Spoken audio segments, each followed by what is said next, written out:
বাসায় free free থাকা যাবে না। কালকে থেকে মানুষের বাসায় যে কাজ করবা, কাজ করে টাকা জমাবা, টাকা জমা এই যে এদিকে তাকাও, টাকা জমায় প্রতি মাসে 500 টাকা করে ইন্টারনেট বিল দিবা।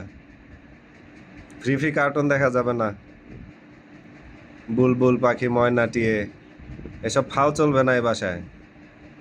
আমি কাজ করে খাই, তোমার মা ঘরে কাজ করে খায়, তোমার আজান ভাইয়ারেও কাজে লাগাই দিব, তোমারও লাগাই দিব। কালকে থেকে নানির বাসায় যাবা, সকালে ঢুকবা, বিকালে বেরোবা। থালা বাটি বাসন কোসন যা আছে পরিষ্কার করে তারপর 200-300 টাকা নিয়ে বাসায় আসবা। কে? বাংলায় বলতাছি, কথা বুঝো না?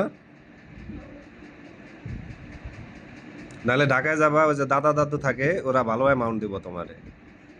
ঢাকায় একটু বেশি, যাতায়াত ভাড়া সহ পাবা। একা একা একটা ফিডার ব্যাগে নিয়ে চলে যাবা।